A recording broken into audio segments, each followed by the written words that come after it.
Olá, míticos! Que saudade de falar essa vinheta. Tudo bem com vocês? Sejam super bem-vindos, talvez ao novo modelo do Economítica, mas aqui para conversar com vocês em um novo cenário, como eu já tinha prometido, em um novo ambiente mais agradável, né, para conversar com vocês sobre os principais assuntos econômicos, políticos, sociais, para atender uma demanda que sempre foi de vocês, uma demanda para entender todos esses fatores de um modo mais simples. É claro que essa semana deu o que falar, né, o próprio conflito da Rússia com a Ucrânia, e a gente vai essencialmente falar desse conflito e tirar as principais dúvidas de vocês. Para isso, vou pedir para o Guilherme aqui juntar a nós. Guilherme, mais uma vez, super obrigado por estar aqui para a gente conversar, né? Voltando aos pouquinhos, mas a gente volta, né? Então também super bem-vindo por aqui. E vamos lá, Guilherme, vamos falar um pouquinho disso que tomou o assunto na semana, tá todo mundo curioso. Tanto eu quanto você, a gente recebeu várias mensagens, pedidos, perguntas para poder entender o que está acontecendo, o que é esse conflito, né, entre a Rússia e a Ucrânia. Quais são as principais implicações? Né? A gente tem implicação diplomática, a gente tem implicação do ponto de vista do direito, das relações internacionais e da economia também não fica de fora. Né? A gente tem diversas implicações e a gente vai conversar um pouquinho. Então, o Guilherme também ele tem essa especialidade, né, dentro das relações internacionais. Claro, eu tenho uma visão um pouquinho diferente, eu sou mais econometrista, né, então eu vou deixar primeiro essa explicação para vocês. O que é o conflito, Guilherme, entre Rússia, Ucrânia e, eu diria, o resto do mundo? Explica um pouquinho para a gente. Bom, boa tarde a todos, né? Boa tarde, Nathalie, é muito bom aqui estar de volta, né? É um prazer aqui sempre acompanhar e vamos lá, vamos tentar aqui, né, esclarecer o que for possível ainda dentro do contexto, que é bastante difícil ainda de ser conclusivo, mas vamos lá conversar um pouquinho sobre isso. Bem, a gente está adiante, né, de uma situação que na verdade é global, né? A gente tem aquelas vezes, né, aquela visão didática, né, como você pontuou aí no início, né, de separar as coisas, mas numa guerra como essa tem implicações é, globais, no sentido de que tá tudo envolvido, né? A gente tem tudo envolvido aí, não dá para a gente fazer uma análise aí que seja só de uma parte econômica, política ou jurídica, né? As consequências elas vêm aí num conjunto muito grande por causa justamente da magnitude do fato, né? Essa é, sem dúvida, digamos, a guerra mais importante do nosso século, né, do nosso século XXI. Ela é diferente de todas as outras que nós já tivemos.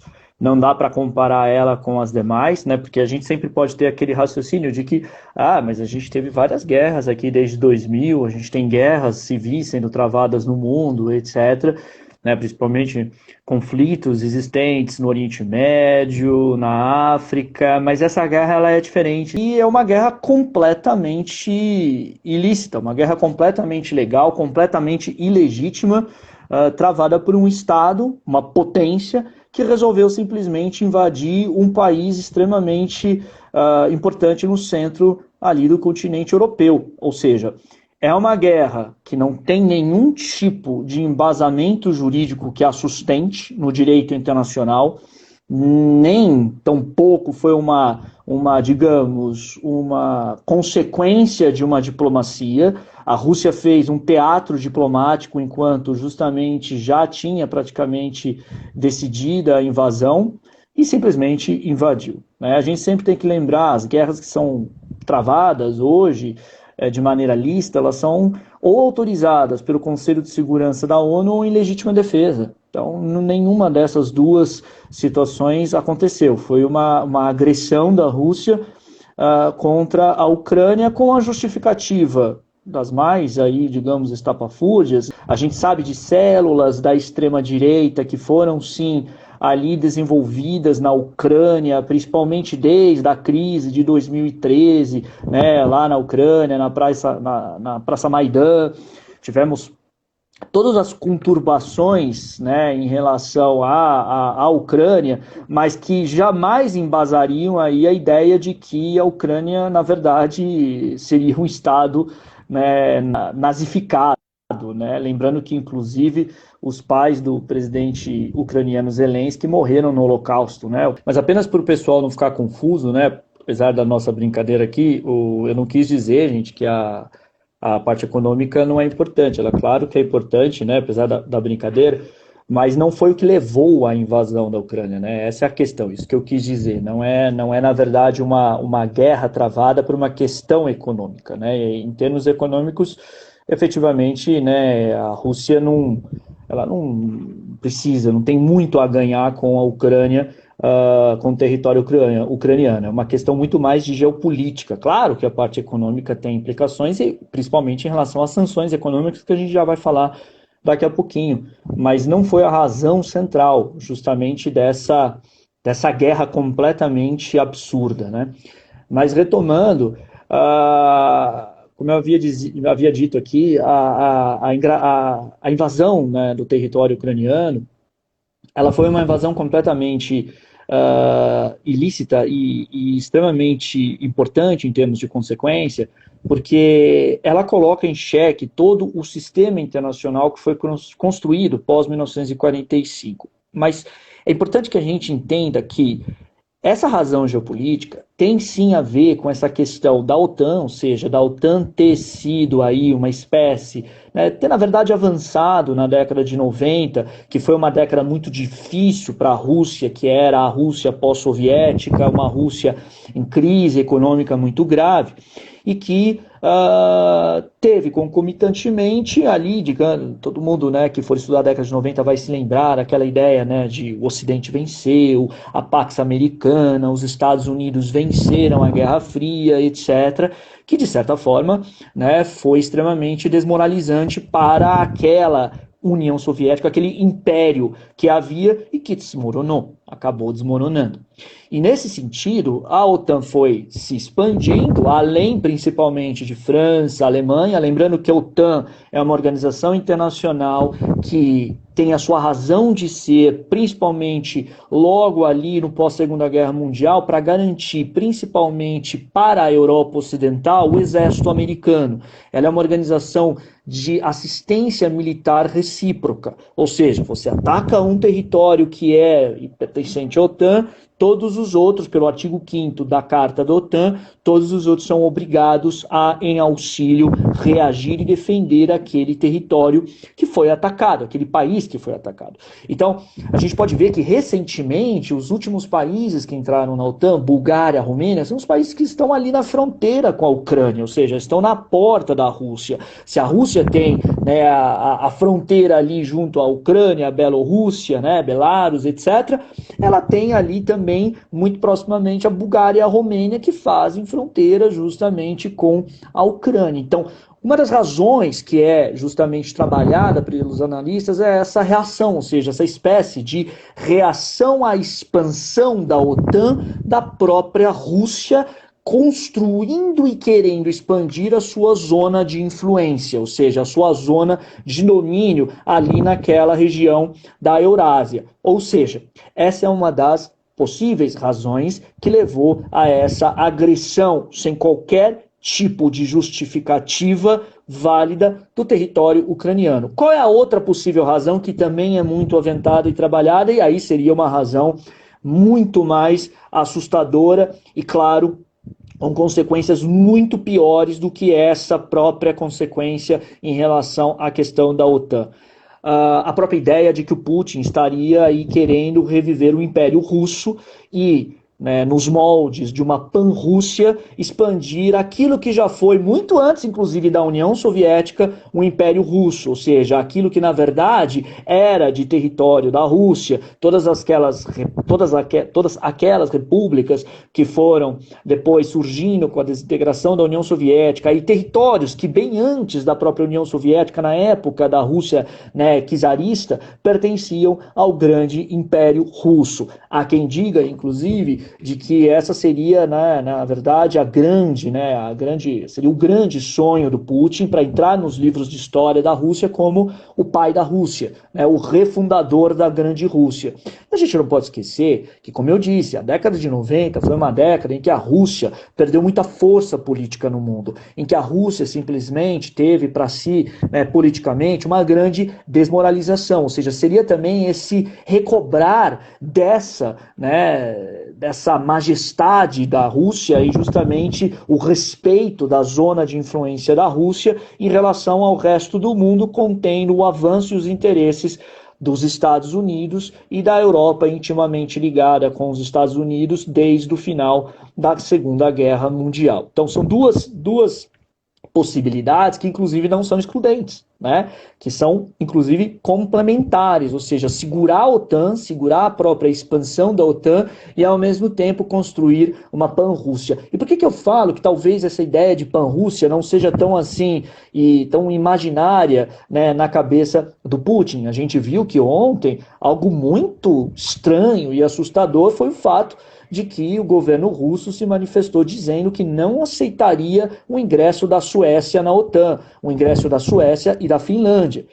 Uma coisa é a Ucrânia. A Ucrânia é um país que tem uma ligação muito forte historicamente com a Rússia. A Suécia tem uma ligação muito forte com o Ocidente. A Suécia é o Ocidente, a Suécia é um dos países mais ricos do planeta, a Suécia é um dos países mais importantes do Ocidente. Ou seja, invadir a Suécia já seria algo extremamente perigoso em termos justamente de consequências globais. Lembrando que a Suécia, ela pertence à União Europeia, ou seja, seria um ataque à União Europeia. Isso é muito perigoso. E a gente tem que lembrar, gente, que quando um presidente vira e fala, eu não vou aceitar que a Suécia entre na OTAN, ele já feriu em termos políticos e diplomáticos, a soberania da Suécia. Vocês imaginem que os suecos estão pensando, como assim? Sou um Estado soberano, se eu quiser entrar na OTAN, eu entro. Não preciso da Rússia, né, diminuindo a minha soberania. Então isso é muito preocupante, muito preocupante. E aí, Nathalie, o que é uma das coisas que, assim, que me deixa bastante preocupado em relação a essa guerra, e que faz, inclusive, né, eu aqui segui muitos que vêm dizendo isso, de que essa guerra é realmente a guerra mais importante que surgiu agora no século XXI e que pode ser definidora do que a gente vai experimentar daqui para frente do mundo e possivelmente uma fundadora de uma nova ordem internacional, é o fato de que ela colocou em xeque todo o sistema internacional construído pós-Segunda Guerra Mundial, que é o sistema que nós vivemos, que é o sistema do FMI, do Banco Mundial, que é o sistema da ONU, que é o sistema que a gente vai falar daqui a pouco, do SWIFT, ou seja, que é o sistema que nós construímos global, né, que foi aos poucos sendo aperfeiçoado com as mudanças do mundo, com o final da Guerra Fria, etc., mas que é um sistema baseado principalmente na solução pacífica de controvérsias e na diplomacia. Ah, mas, Guilherme, o mundo nunca teve um dia de paz, todo dia tem guerra no mundo. É verdade. Mas, por outro lado, é bem diferente quando a gente fala que a gente está diante de uma guerra que envolve um dos membros permanentes do Conselho de Segurança com poder de veto. Desde 1945, nenhum dos 5 membros permanentes do Conselho de Segurança com poder de veto havia feito o que a Rússia fez. Ou seja, a Rússia, ela não só deu, digamos, uma espécie de susto no mundo ocidental, mas ela colocou em xeque-mate todo o sistema internacional. E por que isso é grave? Porque simplesmente a gente praticamente volta à lógica do século XIX, a lógica de que a diplomacia é um teatro, o que importa é a força, o que importa é justamente a guerra. E aí é claro que, como consequência, como a gente tem essa ameaça que foi feita ontem, por exemplo, a Suécia e a Finlândia, a gente pode esperar uma consequência de uma militarização mais forte da Europa, ou seja, da própria França, da própria Alemanha, ou seja, uma guinada no mundo inteiro de uma maior militarização. Porque como você pode ficar tranquilo sabendo que existe uma potência como a Rússia, uma potência nuclear como a Rússia, que pode acordar um dia e falar, eu vou te invadir porque tem um exército poderoso que tem ogivas nucleares, tem uma bomba nuclear e eu posso simplesmente invadir seu território se eu quiser. Então, é um mundo muito sombrio que se abre diante dessas possibilidades. Então, uma consequência que é nefasta é talvez uma maior militarização do mundo. A gente não pode esquecer que também tivemos, pode ter causado muita estranheza, concordo, né? E um perigo enorme, né? Um perigo enorme, mas nós tivemos os russos ocupando Chernobyl, Nathalie. Ou seja, por que eles foram ali ocupar bem aquela usina, que aquela é uma região morta na Ucrânia, né? Uma região que é bastante despovoada por causa de toda a radiação, que ainda é brutal. Né? Muita gente pode não saber, mas ali você tem vários sistemas de controle para isolar a radiação que ainda está lá e que ainda sai e pode sair muito se esse sistema de controle for violado. E claro que ali tem bastante material para armamento nuclear. Então, quando a Rússia faz ali, toma Chernobyl como tomou e fica, né, ali guardando Chernobyl, claro que a gente tem qual sinalização? De que você vai ter uma maior, né, produção de armas nucleares na própria Rússia, sem contar que a gente tem notícias de radiação muito intensa, né, sendo, né, enviadas. Vocês podem aí até assistir aquela série Chernobyl, que é muito boa, fica como uma recomendação para quem não conhece muito bem essa parte da história da década de 80, mas Chernobyl foi o início do fim da União Soviética, né? Eles tentaram esconder muito o desastre, mas Chernobyl, se não tivesse sido controlado, poderia ter destruído a Europa continental inteira em termos de radiação. E a gente tem vários casos, né, de câncer, etc., de pessoas muito distantes de Chernobyl, mas que sofreram por conta justamente da radiação que até lá chegou. Lembrando que quando Chernobyl teve o seu desastre, né, a radiação foi sentida lá na Alemanha, foi sentida, né, os detectores foram, na verdade, ali identificando isso quilômetros e quilômetros de distância. Então, é uma guerra muito preocupante, é uma guerra que realmente faz a gente ficar bastante tenso em relação às consequências. Aí, inclusive, Nathalie, é importante que a gente diga aqui, muita gente se questiona, mas por que o Joe Biden não invade? Por que não se manda exército? Por que a França não manda exército? Por que a Alemanha não manda exército?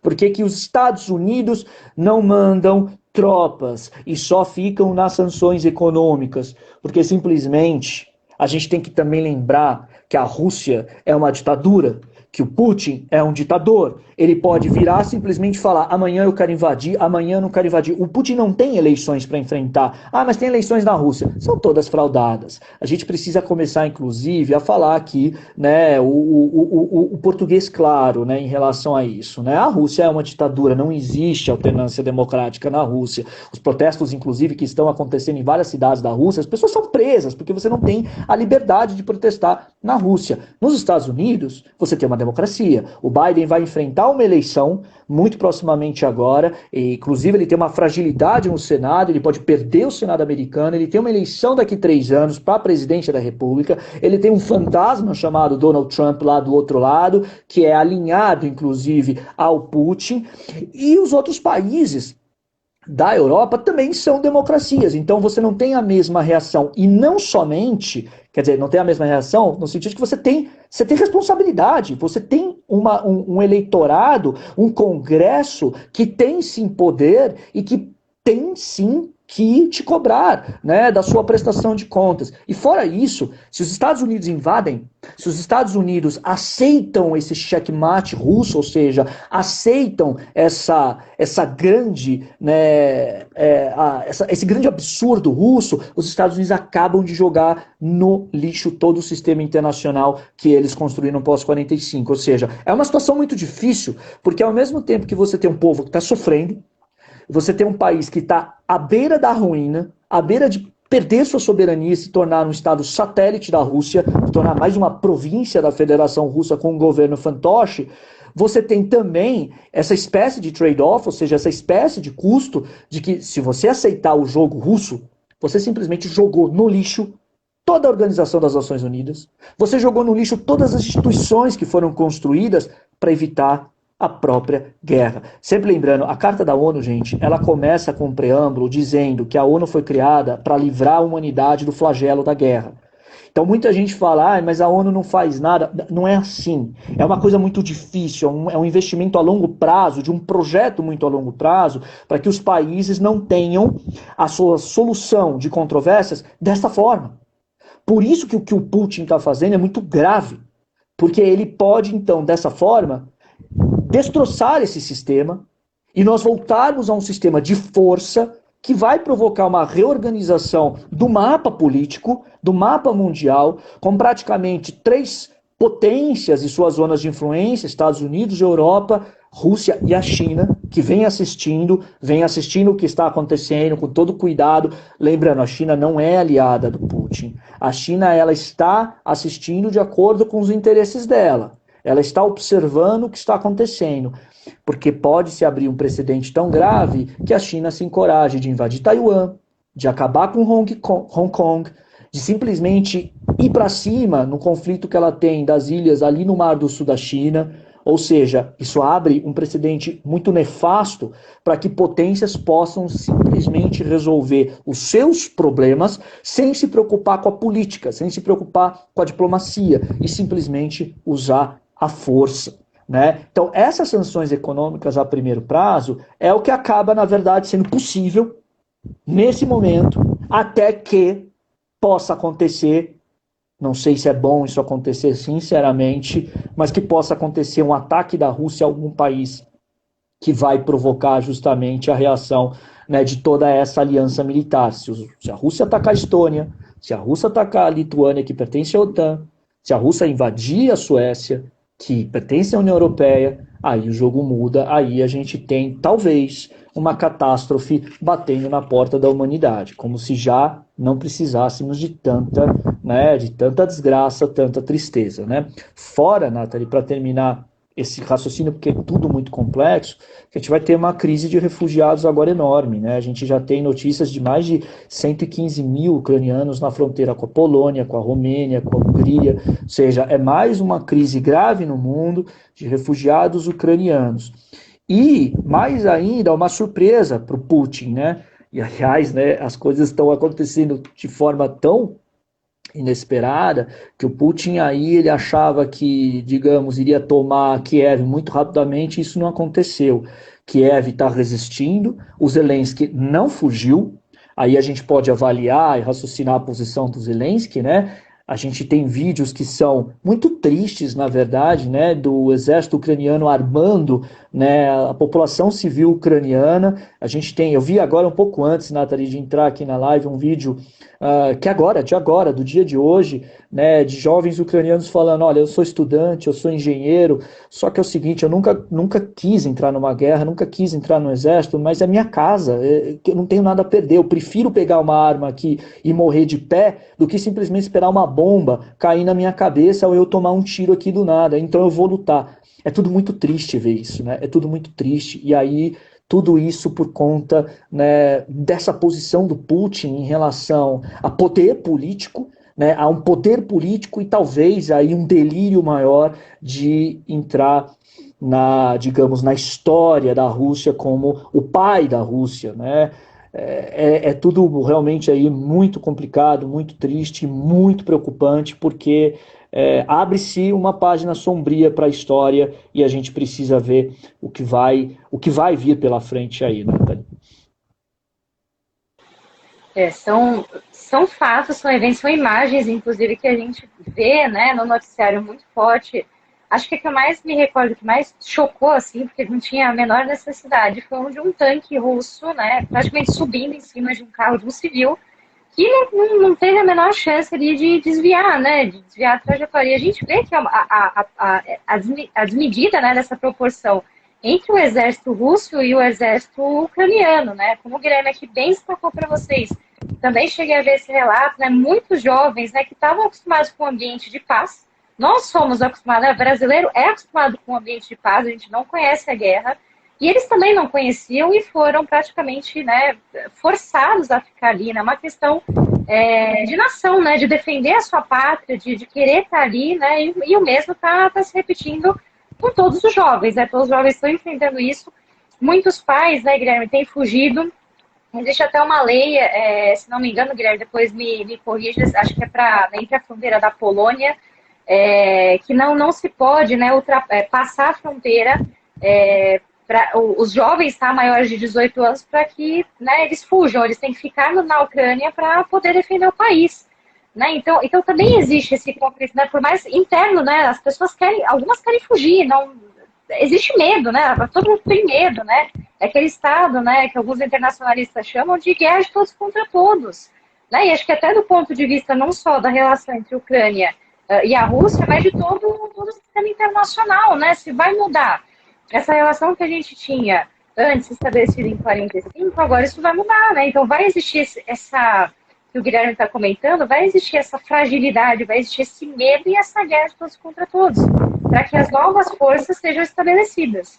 E essa que é a nossa preocupação, né, Guilherme? Quais serão essas novas forças, né? Como que isso vai se estabelecer? Qual que é esse novo cenário internacional? Né? E acho que, só para emendar, Guilherme, aí você já complementa, eu acho que é justamente isso que a gente tem até nas perguntas, né? A Rússia está se demonstrando ali, foi a Ká que mandou para a gente, a Rússia está se demonstrando com muita resiliência às sanções, né? Como que isso vai influenciar, né, essa nova reorganização do sistema internacional, né? E como que a gente, né, enquanto brasileiros, né, a nossa diplomacia, ela está lidando com esse conflito, né? A gente também tem que olhar um pouquinho para dentro de casa, né? Houve a visita ali do Bolsonaro, houve talvez uma falta de posicionamento, né? A pergunta da Cá. E a gente também pode ser que seja afetado, né, com as outras relações internacionais, né? A relação Brasil-Estados Unidos, Brasil-Europa, como que isso ficou para o Brasil, né? Do ponto de vista da diplomacia, né? Então, acho que isso tá muito interligado, né? O nosso posicionamento, a nossa atuação.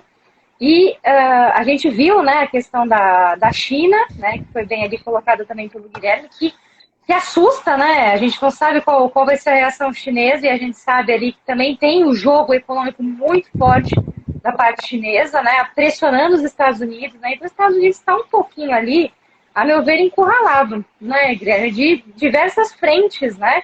E como que isso vai se refletir, né, dos outros pontos de vista, né? Do ponto de vista diplomático, econômico. Então, comenta um pouquinho, Guilherme, como que foi essa questão, né, a nossa diplomacia, que tem uma característica muito forte, né, nós sempre tivemos um histórico brilhante, excelente, a gente ficaria acho que o dia inteiro falando da história da diplomacia brasileira, né, até o famoso Recupero veio a comentar, né, os eventos, e a gente tem essa característica de levantar a bandeira da paz, né, e a gente sabe que não é praticamente, né, existe uma ruptura ali, né, Guilherme, entre o posicionamento político que nós estamos vivendo e a questão histórica da diplomacia brasileira, né? Sem dúvida, Nathalie. Aliás, talvez eu diria que nunca, desde que a Carta da ONU foi, né, negociada, estabelecida, nunca ela foi tão violada, né? E principalmente por uma potência e alguém que saiu vitorioso na Segunda Guerra Mundial e que participou dessa reorganização do mundo, né? Ou seja, é muito complicado, e aí eu coloco até uma pitada na sua fala, Nathalie, que é o seguinte, é um mundo que se abre para a força, para o uso da força nas relações nacionais, só que é um mundo nuclear, não é um mundo como no século XIX, que não tinha armamento nuclear. É um mundo em que as potências, aqueles que têm o maior poderio bélico, têm ogivas nucleares. Aliás, diga-se de passagem, né, essa guerra, ela simplesmente fez com que a Coreia do Norte jamais vá, né, se desnuclearizar, que o Irã jamais vá se desnuclearizar e que os países que estavam pensando em programas de desnuclearização parem com esses programas e se nuclearizem. Ou seja, por quê? Você vai se desnuclearizar num mundo em que o que vale é a força? Olha, a Ucrânia se desnuclearizou. Se a Ucrânia tivesse talvez uma bomba atômica e armas nucleares, o Putin faria o que ele fez? Acho que não. Então, nesse sentido, as consequências... Veja, a gente tem tanta coisa para pensar das consequências graves que isso traz e que todo esse fato traz para o mundo, que tem esse efeito colateral. O mundo não vai se desnuclearizar agora de jeito nenhum. Se vocês fossem o Irã, vocês iam largar o seu programa de nuclearização com todos os problemas que o Irã tem no mundo, com Israel tendo armas nucleares? Jamais! Então, todas aquelas tentativas de redução de armamento nuclear no mundo, por água abaixo. Foi por água abaixo agora. Agora, como eu disse, a gente vai ter uma tendência de militarização mais forte do mundo, e leia-se sempre, militarização barra, se possível, nuclear.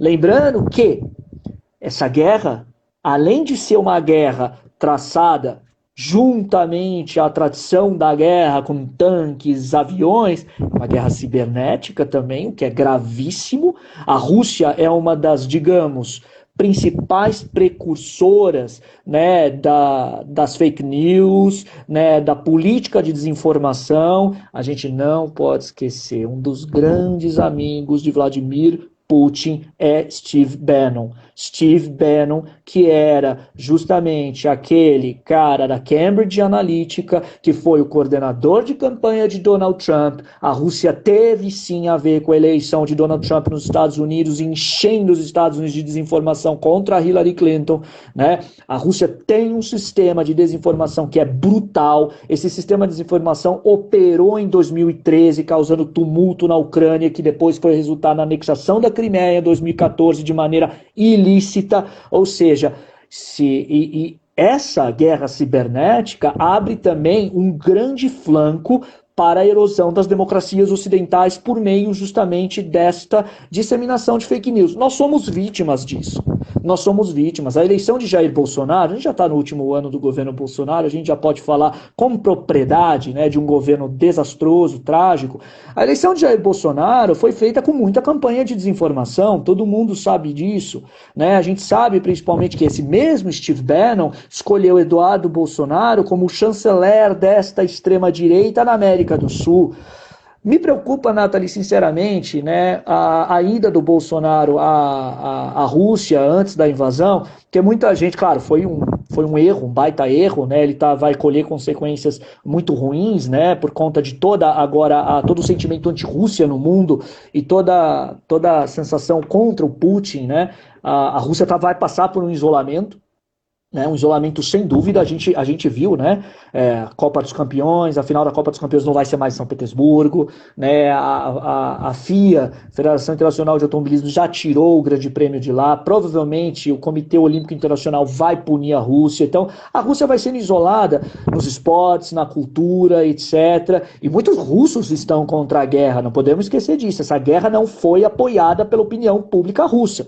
Não foi. O que reforça o nosso argumento de que foi uma decisão de Vladimir Putin por razões geopolíticas e talvez pessoais narcisísticas de Vladimir Putin. Então, a gente tem que lembrar isso também, que muitos russos estão contra a guerra e se manifestando contra a guerra, porque agora o sentimento anti-russo no mundo vai ser grande. Então, claro que essa visita do Bolsonaro para a Rússia não foi boa para o Brasil, não foi boa para o Brasil, foi ruim para o Bolsonaro também, mas eu não sei até que ponto ele foi lá só para fazer besteira, mas ou não também para colher informações sobre como ele pode aplicar novos sistemas, né, cibernéticos de desinformação nas nossas eleições em outubro. A gente já viu que o Bolsonaro voltou a ser o velho Bolsonaro, a atacar o Tribunal Superior Eleitoral, a falar novamente que as urnas são fraudulentas, etc. E já voltou o velho Bolsonaro, já está de volta.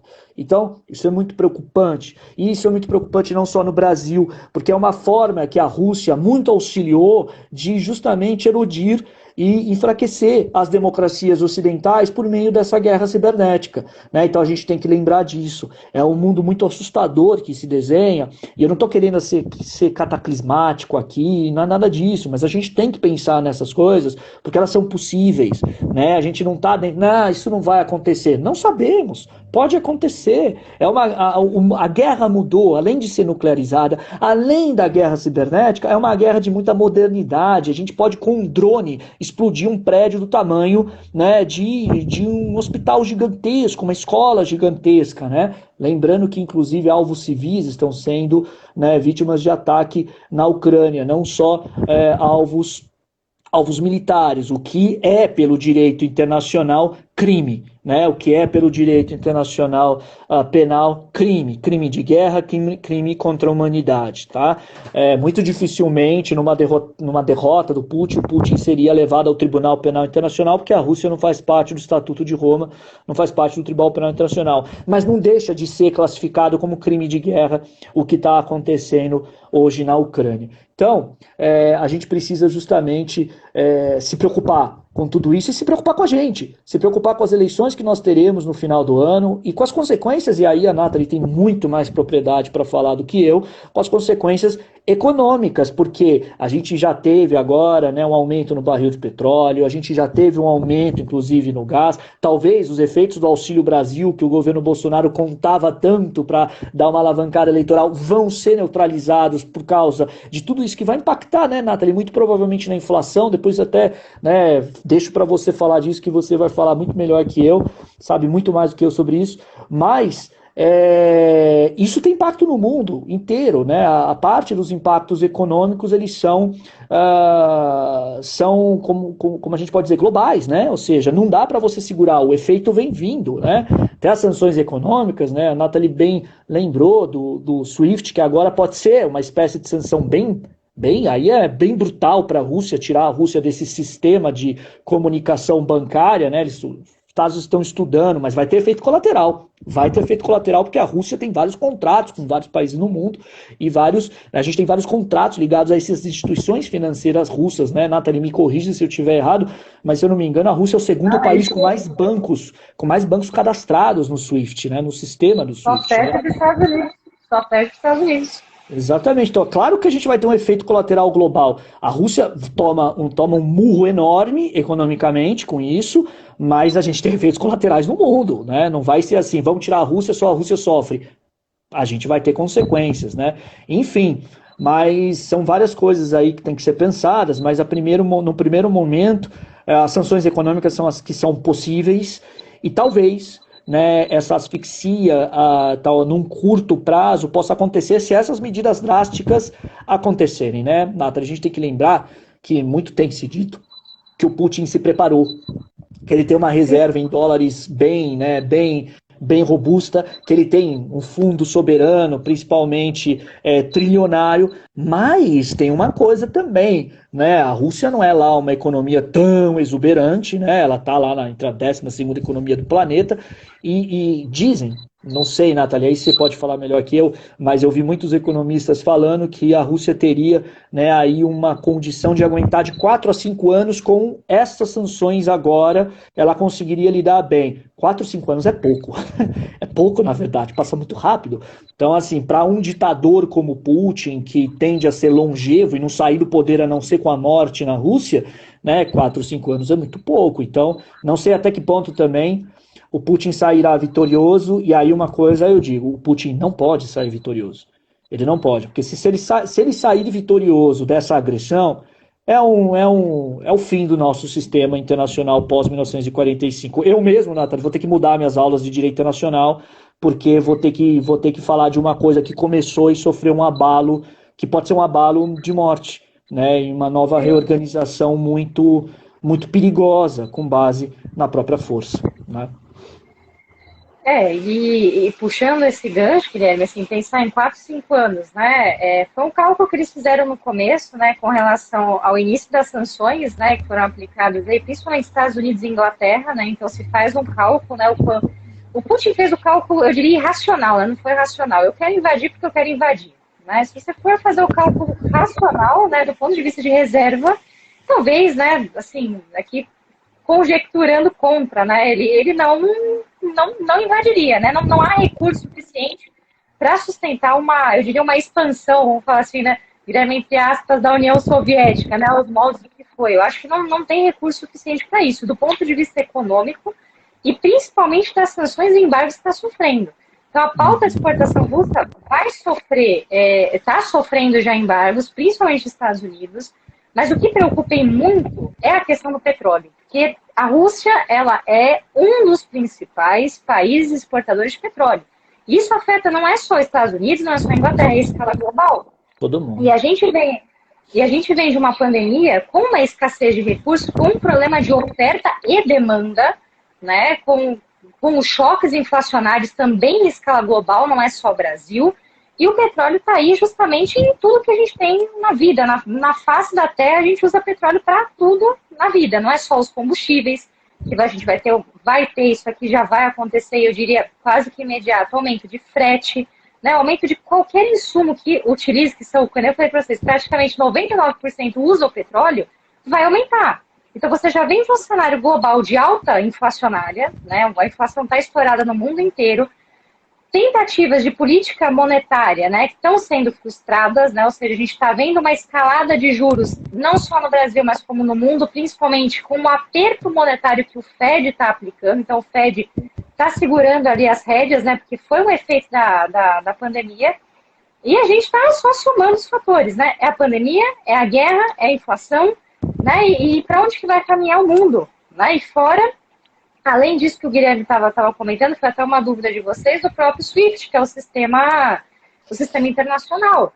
Poucos de vocês devem conhecer, né? Mas só para contextualizar, o SWIFT não é, ele não é um meio de pagamento, né? Ele é como se fosse um grande Pix, vamos colocar assim. Ele tem uma estrutura, né? Ele tem um código, seria 4As, 2Bs, 2Cs, 4Ds. Estou falando assim só para ficar mais fácil, porque desenhando era muito mais fácil de explicar. Então, é um grande Pix com essa divisão de chave. E os países utilizam, né, essa chave, principalmente os bancos, tá? Os bancos não só estatais, como os bancos também privados, eles utilizam esse grande Pix para fazer e para padronizar as finanças internacionais. Então, eu tenho o Pix do seu banco, né, que é esse código, e eu vou utilizá-lo para padronizar, para que se faça o controle, para não ter evasão de divisas e tudo mais. Eu utilizo esse sistema que é o SWIFT, né? E aí houve uma tentativa, né, está sendo pleiteada, né, retirar a Rússia dentro desse sistema. Qual que é a primeira implicação? A Rússia não vai poder transacionar do ponto de vista financeiro com ninguém, né? E aí a gente teria que olhar o que seria ali em termos de ativos russos, né, qual que seria o impacto ali do ponto de vista financeiro para a Rússia. Eu acho que isso não cabe nesse momento, porque ainda está sendo discutido, né, se vai sair ou não vai sair. Mas o importante falar para vocês é o seguinte, isso não é a primeira vez que se cogita do ponto de vista internacional. Em 2014, já tinha se cogitado tirar a Rússia do SWIFT. Né? E aí, a Rússia não é boba. Né? É o que o Guilherme está falando, a Rússia não é boba, ela vai desenvolver tecnologia, ela vai utilizar do que a gente tem hoje em dia, que estavam até comentando, que é o peer-to-peer, vai utilizar a criptografia que a gente tem, o sistema de blockchain. Ela vai utilizar o que a gente já tem de tecnologia para criar o seu próprio SWIFT. E isso é um problema em si, porque a gente não vai conseguir depois transacionar com a Rússia. E qual que é a preocupação de não ter essa transação do ponto de vista financeiro? De novo, não é questão de ativos, né? Não é questão dos fundos que a Rússia tem, não é isso. É a questão de comprar e vender gás natural, metais e petróleo. Como que a gente compra se a gente não está dentro de um mecanismo, né, internacional? Então, a Rússia tem desenvolvido aí, com essas novas tecnologias, na verdade se chama, né, um sistema de mensagens próprios, russo, vou até colar aqui, chama System of Transfer of Financial Messages, traduzindo, SPFS. É o novo sistema que a Rússia desenvolveu para que se tenha essas transações. Tá? Então, a Rússia não é boba se isso, de fato, vier acontecer, ela tem o sistema próprio para transacionar entre elas, né? Entre ela, perdão. E é claro, né, entre os seus aliados, tá? Agora sim, qual é a grande preocupação? Qual é o efeito disso para o mundo, né? O efeito global, né, dessa situação. Primeiro, a gente vai ter que lutar para ter petróleo. É o que o Guilherme falou ali. O Brent, né, que é o barril de petróleo, na sexta-feira, no fechamento, foi de $102. Isso assim, estourou. Preço de combustível, né, estava sendo aprovado aqui no Brasil, né, a redução do ICMS. Não adianta mais travar o ICMS, até porque os governadores têm autonomia. Porque você já tem, do ponto de vista internacional, um aumento do custo da matéria-prima. Não adianta, não é só uma redução tributária que vai resolver o problema de combustível aqui internamente. Soma-se a isso, combustíveis no Brasil foi e é ainda um dos principais fatores, um dos principais componentes de aumento inflacionário. Pega a cesta de inflação, o que está fazendo a gente aumentar a inflação? Por que a gente, né, vai no mercado, cada dia as coisas estão mais caras? Primeira coisa, combustível. Segunda, alimento. E a Rússia, ela tem essa característica na nossa pauta de exportação, da gente transacionar trigo. Trigo, pãozinho vai ficar mais caro, né? O trigo é um dos elementos essenciais na nossa alimentação. Então vai afetar combustíveis, alimentos e tudo que a gente já estava vendo, inclusive na própria pandemia, né? Fala se estava encaminhando para o fim, né? A pandemia é praticamente eterna, isso não parece que não vai passar nunca, né? E a gente tem o choque da pandemia, o choque russo agora, somado a isso, a questão inflacionária da política monetária americana, né? O Fed está tentando reaver ali o que ele fez em termos de expansão monetária para conter o avanço da pandemia, para poder, de fato, ali as pessoas, né, terem um pouco mais de conforto, né? Teve que corrigir a trajetória de empregos também nos Estados Unidos, né? Houve ali uma alta do desemprego, então também foi por isso que houve uma correção na política monetária, e isso afeta o Brasil. Né? Eu sempre falo para vocês, um espirro americano é uma pneumonia para o brasileiro. E de fato vai ser. Por quê? Você tem o choque externo, choque de política monetária e o choque da pandemia. Eu não sei quanto tempo que nós, brasileiros, vamos aguentar isso em termos de inflação. Já estourou a meta desse ano. A gente já vem de uma meta estourada e o próprio Roberto Campos deixou isso muito claro. Qual que é a consequência disso? É aumento de juros brasileiro. Não vai parar de subir os juros. A previsão ali para o pico inflacionário, para vocês terem ideia, era abril e maio. Isso vai se estender. Com a guerra, isso vai se estender. Abril, maio, junho, julho. Né? Então, a gente vai ter aí uma alta inflação, mantendo, né, as expectativas de juros alta, né, elevado, e isso vai afetar, inclusive, a próxima reunião do Copom. Né? Então, o Copom, que já estava prevendo reduzir os juros, olhando o cenário internacional, assim, opa, peraí, a gente tem mais um fator aí, a gente tem mais um choque para aumentar a inflação interna. Como que eu controlo a inflação? Eu aumento os juros. E o Roberto Campos Neto deixou isso muito claro. A gente vai ter que aumentar os juros daqui para a Lua, até onde for para segurar. E a gente sabe que isso é ruim. Principalmente porque a gente vem de uma trajetória de juros baixos.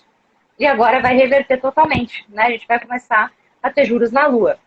Somem isso, a questão dos riscos, né? A questão de trazer investimento externo para cá. Compensa o risco brasileiro, né? O papel brasileiro, o risco compensa essa remuneração? Eu vou colocar meu dinheiro aqui, será que sim, será que não? Provavelmente não, né? Um país que perde ali as estruturas macroeconômicas, né? A gente não aporta dinheiro. Mas, vai todo colocando mais nessa equação. Mais o cenário interno, né? De prospecção ali do cenário eleitoral. A gente vai ter eleição esse ano. Ano de eleição é brutal ali a tentativa de redução da inflação via aumento de juros e um aumento gigantesco do risco político. Então você tem o risco externo, o risco interno e todas as consequências que a gente, eu diria, abraçou, né, diante de tudo que aconteceu. Tá? Então não é só o SWIFT. O SWIFT acho que é a parte mais tranquila de tudo isso, porque a Rússia não é boba. Né? De novo, a Rússia tem potência, é uma potência tecnológica e vai utilizar, inclusive, dos mecanismos que já estão sendo desenvolvidos do ponto de vista monetário. Blockchain, peer-to-peer, todas essas tecnologias a Rússia também vai usar, está disponível a todo mundo. Não à toa, as criptomoedas, no momento da invasão, né, da Rússia na Ucrânia, despencaram. É automático. Lembrando que esse é um mercado que não para, não é igual a B3, não é Ibovespa, né? A criptomoeda, ela flutua todos os dias, então ela vai acompanhar invariavelmente o conflito dia a dia, hora a hora, segundo a segundo.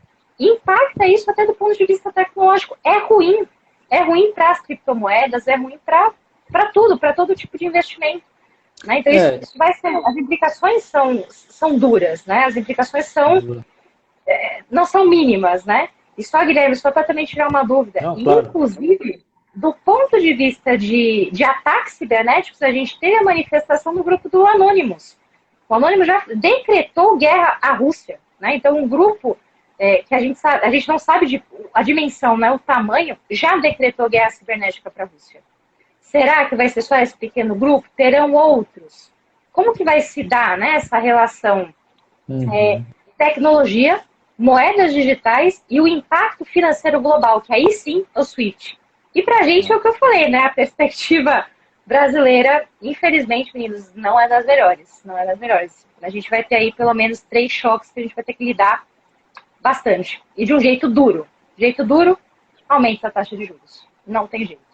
E também, Nathalie, é perfeito o que você falou, e a gente lembrar também que, gente, as criptomoedas, elas não são um sistema seguro, né? A gente é muito difícil de você impedir lavagem de dinheiro, impedir muito dinheiro que ali é dinheiro sujo, né, que você não sabe, na verdade, né, não tem segurança de pagamentos, etc. É um sistema muito, na verdade, inseguro. Então, isso é uma complicação muito grande. E aí, claro que esse choque do petróleo, né, eu faria só um adendo, Nathalie, porque assim, a Rússia, ela realmente pode ter tudo isso, ela tem esse sistema próprio dela, mas a gente não pode esquecer que num mundo globalizado, a Rússia não vive sozinha. Então a gente pode ter aquela espécie, né, é o custo que nós teremos, e aí eu digo, nós aqui, Ocidente, ou seja, que o Ocidente terá para frear a Rússia. Porque, sim, esse primeiro momento, no curto prazo, vamos sentir um choque. Vamos sentir, porque até tudo se readequar em relação ao petróleo, até tudo se reorganizar em relação ao gás, até tudo se reorganizar com uma nova realidade de uma Rússia fora do jogo, isolada, porque é uma Rússia agressora. A gente tem um inverno brutal na Europa, que precisa de gás. A gente tem aqui um desemprego brutal. O nosso sistema, o brasileiro, falando do brasileiro, o nosso sistema, ele é praticamente centralizado, uma distribuição que depende de caminhão. Então, para a gente, o choque é enorme. Então, assim, vai custar caro segurar a Rússia. Vai custar caro. Por outro lado, se a gente não estiver disposto a pagar esse preço, quem é que segura a Rússia? E aí o Putin sai como vitorioso, a gente enterra o sistema internacional, porque o que o Putin fez, se o Putin sai vitorioso, é uma desmoralização para o Ocidente, totalmente. O Ocidente ele foi humilhado pelo Putin, ou seja, o Putin é aquele cara que, se ele quiser, ele vira e fala, Ocidente, fica quieto que senão eu invado. E é lógico que isso não pode, na verdade, ter uma vitória. Não pode. O que eu estou querendo dizer aqui é muito claramente, gente, como, né, alguém que estudou durante toda a vida, né, acadêmica, o sistema internacional que foi construído, toda essa organização internacional. Se o Putin sai vitorioso, justamente tudo isso foi humilhado. Tudo isso foi humilhado, tudo isso foi colocado, foi desmoralizado, os Estados Unidos são desmoralizados, a União Europeia é desmoralizada. E não adianta a gente, Brasil, falar que, mas a gente está longe disso. Não estamos longe, nós somos as partes mais frágeis, porque nós somos extremamente, digamos, lentos na reestruturação, na reorganização, né? Porque, por exemplo, claro, você pode pensar assim, realmente, o mundo talvez chegou o momento em que o mundo vai ter que falar, opa, a gente vai ter que ter uma alternativa ao petróleo. Mas até a gente fazer isso, demora. Não é da noite para o dia. Até você colocar todas as cadeias produtivas de uma maneira a se reestruturar com outros tipos de energia, etc., não é do dia para a noite, vai ter um custo. E esse custo vem com crise, inflação, desemprego, e nossa situação já é muito ruim. Até podemos pensar que o Putin esperou um momento até que, digamos, muito calculado e frio para atacar, ou seja, o enfraquecimento global por causa da pandemia. Quando o mundo está tentando se reorganizar, vai lá e ele ataca, ou seja, no momento de fragilidade, no momento de extrema fragilidade. Então, assim, até aqueles que gostam de elogiar o Putin porque não entendem muito toda essa complexidade e veem o Putin como um grande estrategista, eu não diria isso, né? Ele pode ser muito bom calculista, mas ele está jogando muito alto. E como bem a Nathalie falou, a Rússia pode não ter sido nada boba em não deixar de ter se preparado, mas não dá para a Rússia sair daqui e ir para Marte ou Júpiter. A Rússia continua na Terra. Ou seja, a Rússia continua dependente de outros compradores, de outras pessoas para também vender coisas para a Rússia. Como é importante frisar, a Rússia é uma potência bélica, mas não é uma potência econômica global. Ela é uma potência energética, mas ela não tem uma economia tão robusta, tão sólida. A Espanha é mais rica, que tem um PIB maior que a da Rússia. Ou seja, não é uma economia que suporte tanto assim. Então, talvez o que o Putin esteja fazendo seja, no longo prazo, um suicídio do seu próprio regime. O que não seria, de certa forma, diante das proporções, da gravidade de tudo isso, né, uma saída ruim. Né? Talvez um mundo sem Vladimir Putin seja bem melhor do que um mundo com Vladimir Putin, né? Porque simplesmente a gente chegou agora numa encruzilhada muito difícil. Por isso que até conversando com a Nathalie antes da nossa live e tudo, né, eu comentei com ela, a gente está diante de um momento de inflexão na história, né? Pode sim estar nascendo aqui, como eu acredito, é a minha opinião, de que está nascendo uma nova ordem mundial, né, com características óbvias da antiga, mas com uma nova faceta, e que a gente ainda vai levar um bom tempo para digerir e entender o que vai acontecer. Ou seja, a gente não tem condições nenhuma agora no exercício de futurologia de dizer o que vai acontecer. O que a gente infelizmente pode dizer é que a situação é grave. É uma situação grave que demanda preocupação e que demandará, sim, perdas. Perdas e custos para que simplesmente possa Vladimir Putin ser segurado. Porque uma de duas, ou Putin. E aí vamos pensar uma saída assim, Nathalie, que seria assim, aquela saída mais amena, com menos perdas possíveis. Né? Putin sai da Ucrânia, aceita o fim do regime do Zelensky e deixa a Ucrânia, né, seguir a sua vida aí. Né? Isso seria simplesmente a saída digamos, mais tranquila para o mundo. Né? Mas se Putin não fizer isso, se Putin tomar a Ucrânia, como parece que vai tomar, derrubar o governo de Zelensky, como parece que vai derrubar, escolher ali um governo fantoche, como parece que é, né, o objetivo de Putin, e não parar por aí realmente o mundo está flertando com, né, uma catástrofe muito preocupante. Porque mesmo que ele pare por aí, ou seja, morra, a soberania ucraniana morreu. A Ucrânia virou um estado da Rússia, né, um estado fantoche, um estado de faz de conta. Mesmo assim, a Rússia tem que sofrer sanções econômicas, porque isso não pode se repetir. Se ela fez isso com a Ucrânia, o que impede dela fazer isso com qualquer outro país, né, do mundo? E claro, gente, sempre lembrando, toda essa análise que a gente faz, vamos sempre fugir do raciocínio binário, do raciocínio maniqueísta. Ninguém está elogiando os Estados Unidos, falando que os Estados Unidos é o grande cavalheiro e Putin é um grande vilão. Na história das relações internacionais não existe a história das relações internacionais, a história do mundo. Né? Não vamos falar a história das relações internacionais, né? A história do mundo. Na história do mundo não existe vilão e mocinho, mas existem crimes que são piores que outros crimes. Né, o nazismo, o holocausto, as bombas de Hiroshima, Nagasaki, essa invasão na Ucrânia, são crimes que trazem consequências muito graves para o mundo, e o mundo acaba se reorganizando de uma forma até um dia que talvez a gente não consiga se reorganizar. Então, é como eu sempre falei em todas as minhas aulas de direito internacional e de direitos humanos. Depois de 1945, o mundo passa a flertar com a aniquilação. Até 1945, a gente tem a guerra de conquista, a expansão imperial, etc. Agora a gente tem a guerra de aniquilação. Uma loucura, uma bomba atômica, ela não só tem a capacidade de destruir naquele momento, mas emitir radiações por gerações e gerações e gerações. Nós já tivemos a lição de Hiroshima e Nagasaki, onde gerações de famílias japonesas tiveram problemas congênitos de nascimento, câncer, etc., terceira, quarta geração, por causa de radiação das bombas atômicas. Já tivemos no Vietnã, né, os Estados Unidos jogando napalm, agente laranja, que fez com que americanos e vietnamitas tivessem filhos, netos, bisnetos, com problemas, né, com problemas congênitos, por causa de todas as consequências desse armamento químico. A gente tem Chernobyl agora, um fantasma acordou. Né? A gente levantou um fantasma radioativo no mundo, um fantasma assustador. Ou seja, o ser humano, às vezes ele brinca com a sua própria existência.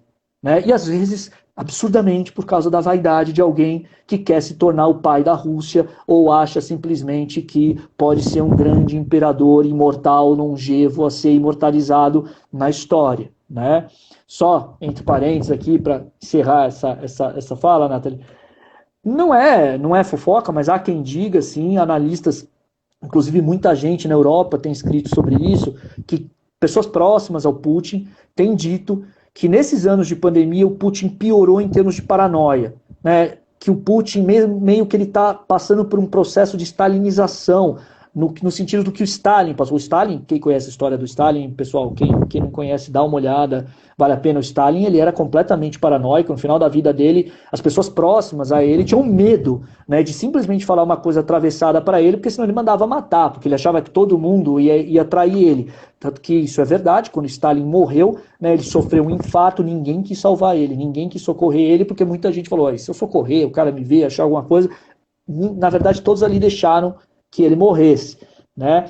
Então, Há quem diga, assim, na Europa, né, muitos analistas europeus, dizendo que o Putin está extremamente paranoico, que esses anos de pandemia pioraram ele, que ele já tem esses traços narcisísticos dele são evidentes, né? O cara tira foto sem camisa, o cara gosta de mostrar que ele é forte, poderoso.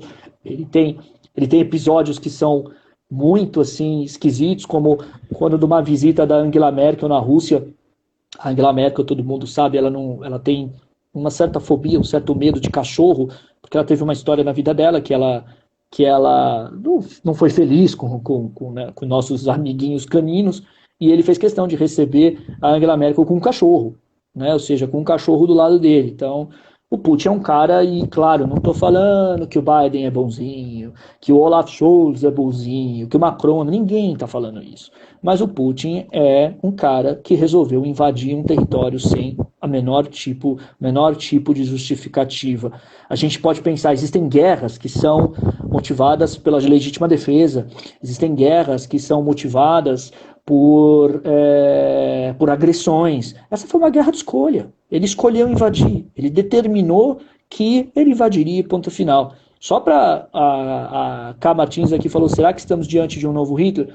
Olha, eu não gosto dessas comparações porque cada um é singular. O Stalin era o Stalin, o Hitler era o Hitler, o Hitler fez o que ele fez, o Stalin fez o que ele fez. Mas eu diria que o Putin fez uma coisa que desde a invasão na Polônia e na Tchecoslováquia não acontecia na Europa. Isso é fato. Né? A última invasão semelhante que nós tivemos assim, da Ucrânia, muito semelhante, foi a do Hitler na Tchecoslováquia. Foi quando simplesmente o Hitler virou, eu vou invadir aí. Ou vocês abrem as fronteiras, ou eu vou invadir com tanques. E ele invadiu. Então, nesse ponto, paralelos podem ser traçados. Né?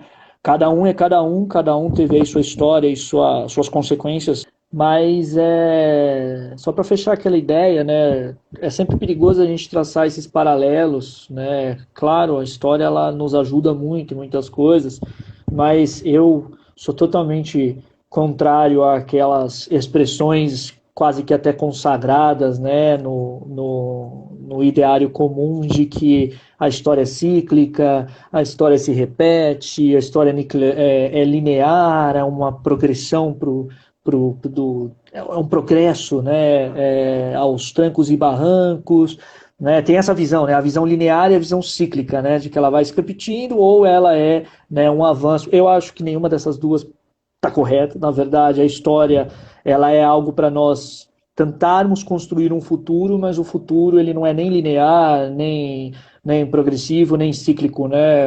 O futuro, na verdade, para a gente prever o futuro é aquela coisa, fazer previsões para o futuro são tão eficazes quanto pensar o futuro olhando para uma borra de café e ficar falando, olha o que a borra de café está me falando aqui.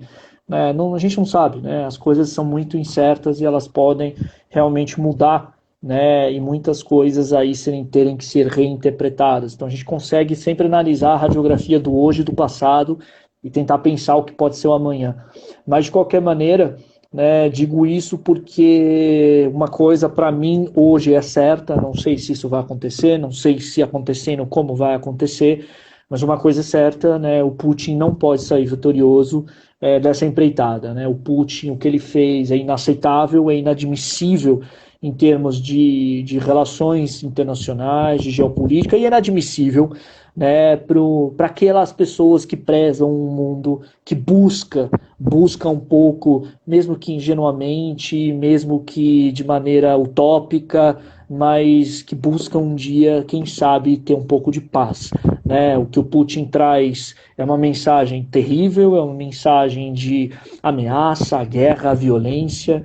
Né? Eu até postei recentemente aí, porque a gente, na hora que vê tudo isso acontecendo, fica com a cabeça tão a mil que a gente precisa de um tempinho para digerir as coisas, né? E poder falar depois com calma. Mas na guerra nunca tem vencedores, né? Na guerra a gente sabe, a guerra só tem perdedores, né? A guerra é dor, é morte, é aquela frase que eu gosto muito, embora seja triste, né? Que é só elogia a guerra quem nunca teve numa, e só elogia quem faz a guerra quem não entendeu absolutamente nada. Né? Então, o Putin não pode sair vitorioso, ele tem que ser neutralizado, vai custar, anos difíceis vêm pela frente, né? Como se a gente já não tivesse tido anos difíceis, né?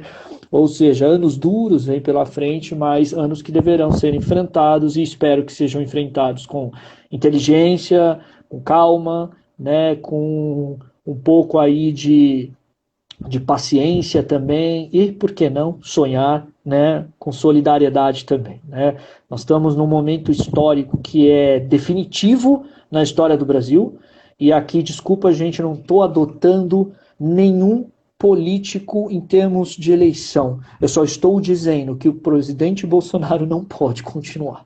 Né? São 4 anos de governo desastroso, mas 4 anos de um não governo num mundo que se desenha com tantas mudanças, tantas consequências e reestruturações necessárias, readaptações necessárias.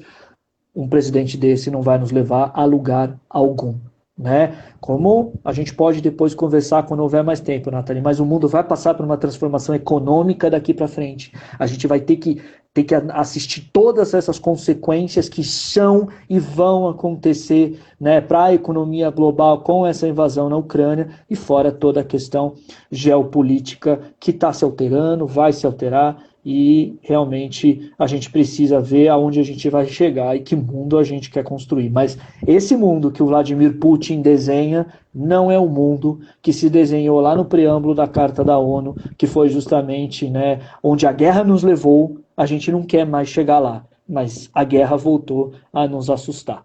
Né? Então, é uma guerra diferente, não é uma guerra qualquer, não é uma guerra civil qualquer, não, toda guerra é horrorosa, mas essa guerra tem possibilidades e potenciais catastróficos a longo prazo, a depender do que vai acontecer com Vladimir Putin. Ou seja, digo e repito, Vladimir Putin não pode sair vitorioso do que ele fez. Ele sair vitorioso é a derrota de tudo que a gente construiu até hoje, desde a catástrofe da Segunda Guerra Mundial.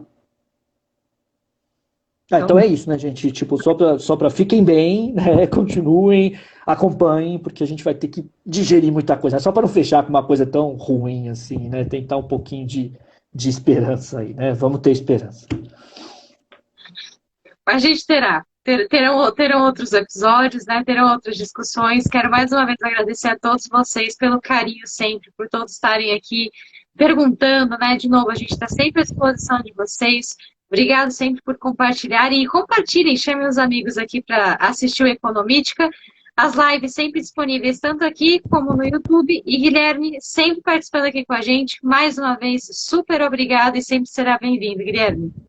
Que bom, fico muito feliz. Para mim, como eu sempre falo, é um enorme prazer estar aqui. Muito obrigada e até a próxima, gente. Tchau, tchau. Até a próxima, gente. Tchau.